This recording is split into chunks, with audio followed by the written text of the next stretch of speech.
هل تشعر أنك تنسى كثيرا؟ تعمل طوال اليوم ولكنك دائما مشتت ومرهق؟ إليك كيف يمكن لقائمة المهام أن تغير حياتك. أولاً، اكتب المهام بوضوح. لا تكتب فقط العمل، بل قل إنهاء عرض المشروع.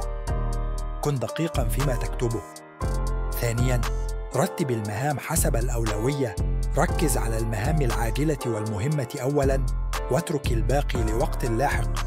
ثالثاً، خصص وقتاً لكل مهمة، مثلاً من 9 حتى 10 للرد على الرسائل، ومن 10 حتى 12 للعمل على المشروع.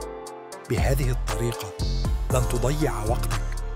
وأخيراً، لا تنسى شطب المهام التي أنجزتها، فشعور الإنجاز هو سر الطاقة والإنتاجية. هل أنتم مستعدون لتجربة هذه الطريقة؟ إذا كانت الإجابة نعم، فاكتبوا في التعليقات موافق.